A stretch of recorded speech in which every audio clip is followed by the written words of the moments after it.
Just tell me about the medal haul, the major successes that have led us up to where we are today in 2020. So after 2008, I had the opportunity of a full 4-year cycle to try and improve myself as an athlete. And one of the things we decided to do, because Barney was so instrumental in helping me to kind of plan my route forward alongside Gary Brickley, my cycling coach, who had started to work with me as soon as I came in from swimming.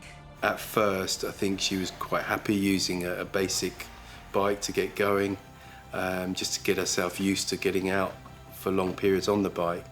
And gradually, she was keen to learn more about cycling, learn about how to measure power, how she could respond to training, how she could adapt herself to get faster. So there was a massive steep learning curve and performance curve in her early days, and suddenly she's beaten record after record after record, leading on to beating world records. We decided that if I wanted to be better, I needed to go out and race in the professional peloton on the road and challenge myself technically in road racing against women who were trying to make it into the Olympics. So I started to do my first professional races in 2010, and I got selected for the Commonwealth Games team in that year as well. And in 2011, I raced in the team pursuit team that helped to qualify the women that went on to win that very first team pursuit gold medal in 2012. She's got the physiological profile, she's got the mental attitude to be in the Olympics. I know Sarah's struggles to gain selection, the barriers and the hurdles, the obstacles that are put in her way, even with her achieving all that she's achieved.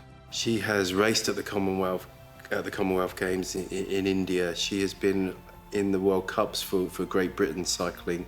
She should have been selected for the Olympics and in the team pursuit. She has all the attributes to do that.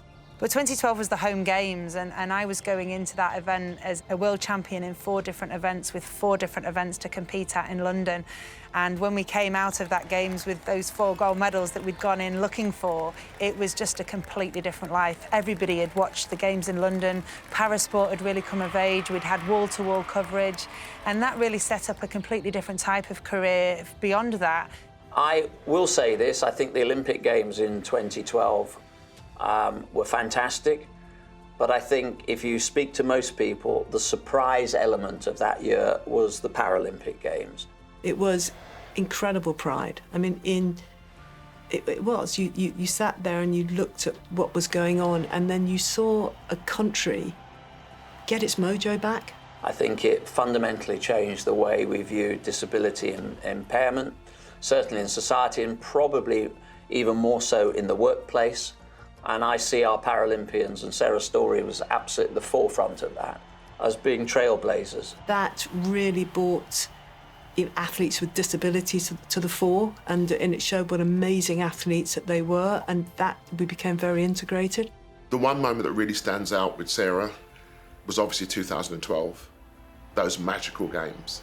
And I have to say that's my standout moment of saying she always delivers. She's always unlikely to not deliver, and she'll do so when you least expect it, even when you expect her to deliver. She does something different, and that's what makes her so extraordinarily unique.